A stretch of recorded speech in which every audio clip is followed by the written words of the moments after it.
Siapa sih yang tidak ingin sehat, apalagi sehat jiwa?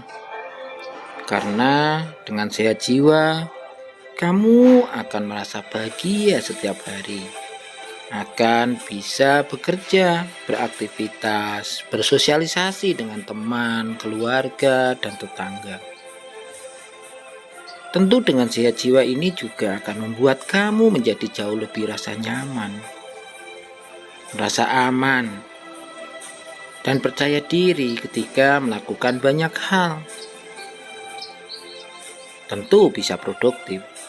Tapi bagaimana jika kamu merasa insecure, merasa tidak aman dan percaya diri? Tentu ini harus diwaspadai dan harus diantisipasi. Apa sih yang membuat kamu menjadi insecure? Dan jika tidak diatasi, apa dampaknya? Bisa jadi Anda mengalami gangguan mental atau gangguan jiwa. Tentu inilah yang harus diperhatikan teman-teman. Makanya ayo disimak video ini sampai akhir. Jangan di skip. Yang belum subscribe silahkan subscribe. Dan ketika sudah memahami, coba dipraktekkan. Dilansir dari Good Therapy, memang tidak ada penyebab pasti seseorang bisa merasa insecure terhadap diri maupun kehidupannya. Tapi ada beberapa faktor yang bisa menyebabkan kamu bisa saja merasa tidak aman pada diri kamu. Misalnya saja trauma, memiliki masalah pada penampilanmu, atau mengalami body dysmorphic disorder, dan juga kepercayaan diri yang rendah. Jika kamu merasa insecure, bisa jadi memiliki kecenderungan untuk merendahkan diri sendiri, seperti kamu merasa tidak pintar, atau kamu merasa tidak cantik atau tampan. Kamu merasa tidak pandai bersosialisasi, dan cenderung memiliki pemikiran negatif lainnya.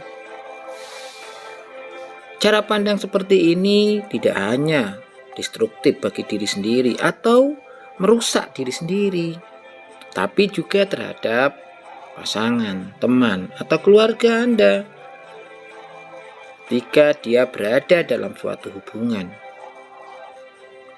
Tidak hanya itu, sebenarnya faktor ekonomi seseorang, lingkungan, dan hubungan sosial bisa saja menyebabkan kamu mengalami rasa insecure. Tentu jika tidak ditangani segera, kondisi ini bisa menyebabkan gangguan kesehatan mental atau gangguan kesehatan jiwa. Begitu pentingnya kita harus menjaga kesehatan mental atau jiwa kita. Jangan pernah menyepelekan. Bisa saja kamu menjadi depresi, mengalami gangguan kepribadian batas ambang, mengalami gangguan kecemasan, atau mengalami paranoid, gangguan makan, dan masalah pada body image. Tentu hal ini sudah Bang Jay jelaskan di tema video insecure yang lain, silahkan ditonton. Lakukan beberapa hal ini untuk dapat mengatasi insecure. Tentu dalam rangka menjaga kesehatan mental kamu, menjaga kesehatan jiwa kamu. Tidak ada salahnya belajar, memahami, dan mulai menerapkan. Sehingga walaupun kamu kadang mengalami yang namanya insecure, tapi bisa mengatasinya. Sehingga bisa terhindar dari yang namanya gangguan jiwa. Karena apa? Kalau sudah terlanjur mengalami gangguan jiwa, tentu menjadi sangat sulit Anda untuk mengatasinya atau pulih dari kondisi itu.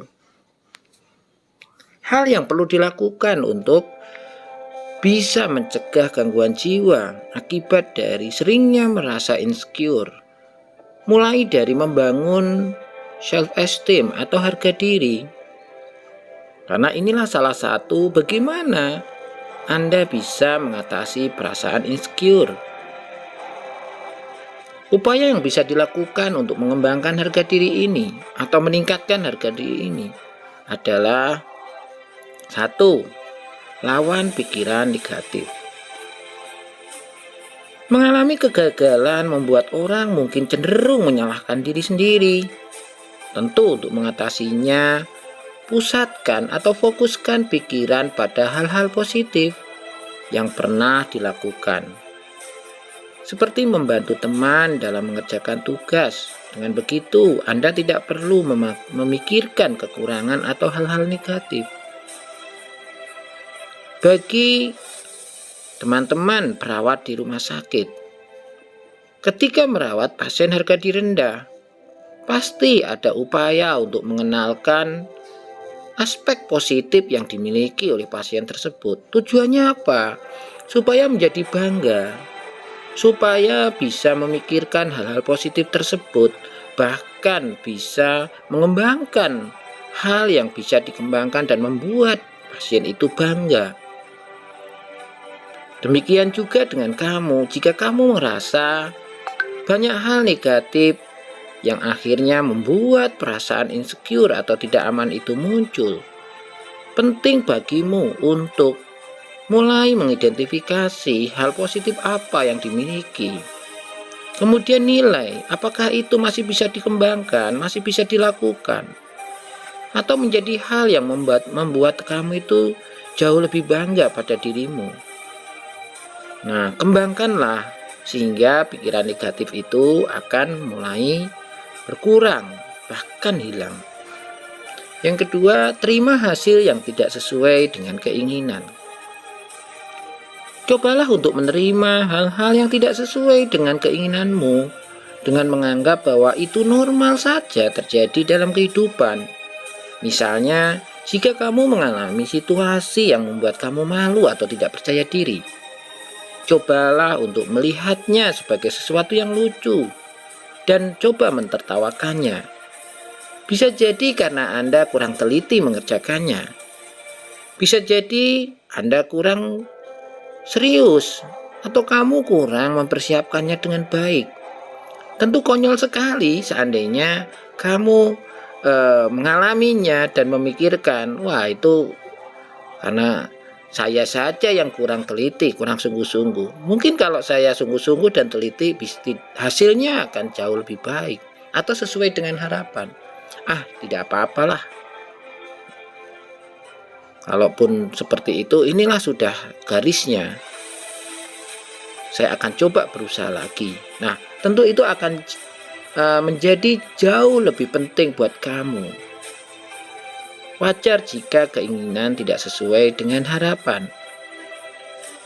Nah, ini yang membuat kadang-kadang tidak tercapai. Apa sih yang kamu harapkan? Apa yang kamu inginkan?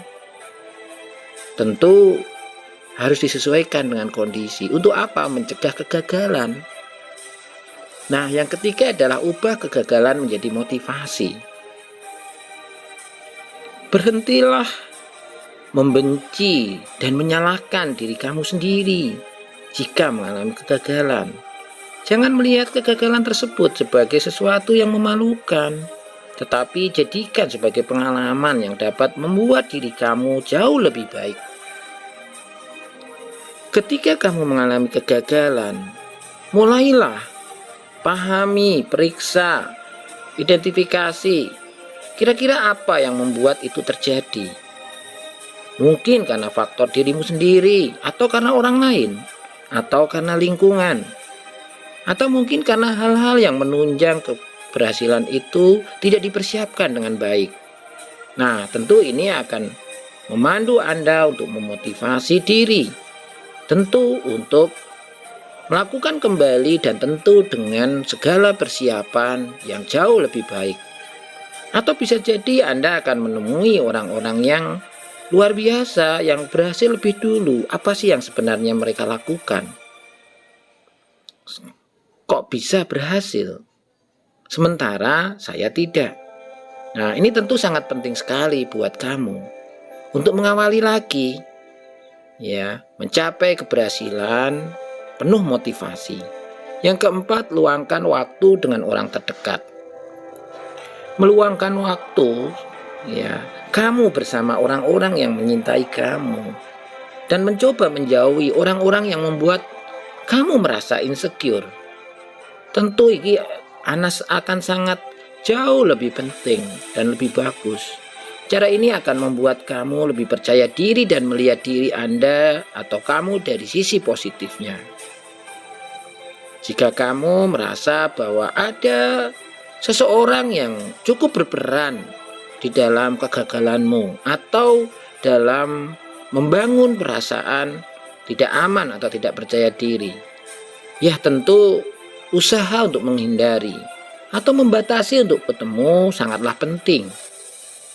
Mulailah cari atau orang-orang di sekitarmu yang memang menurutmu membuat kamu jauh lebih nyaman dan aman. Datangi, luangkan waktu bersama mereka, dan lakukan aktivitas-aktivitas yang kira-kira bisa membangun rasa harga diri kamu meningkat.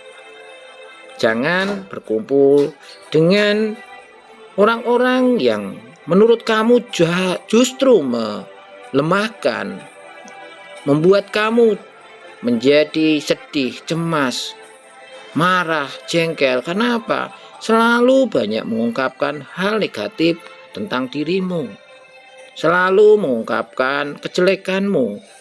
Tentu ini akan tidak kondusif atau membuat Anda aman. Maka kenali dan sediakan waktu bersama mereka yang benar-benar mendukungmu, benar-benar mensupportmu, benar-benar membuatmu nyaman. Makanya semakin banyak berkenalan, menjalin relasi akan justru menunjang bagaimana harga dirimu akan jauh lebih baik atau meningkat. Kelima, bangun harga diri dan keyakinan diri. Mulailah untuk menikmati keadaan yang kamu jalani saat ini dan mulailah fokus pada hal-hal yang kamu sukai. Bangun perasaan bangga akan diri kamu sendiri dan apa yang kamu bisa lakukan. Susun target yang ingin dicapai dan buktikanlah bahwa kamu sanggup melewati tantangan tersebut. Nah, tentu ketika 4 cara di atas sudah bisa kamu lakukan, mulailah membangun harga diri dan keyakinan diri yang baik. Mulailah kenali apa sebenarnya yang ingin kamu capai. Mulailah mempersiapkan diri. Temui orang-orang yang bisa mensupportmu. Ya, mulai lakukan dari tahap demi tahap, penuh dengan kesungguhan. Buktikan bahwa kamu bisa. Tentu ini akan jauh lebih baik. Dan selalu menerima masukan, kritik, serta saran dari orang lain. Karena sejatinya hanya orang lain yang sebenarnya mampu menjadi observer yang baik dan objektif. Baru perbaiki. Silahkan mencoba.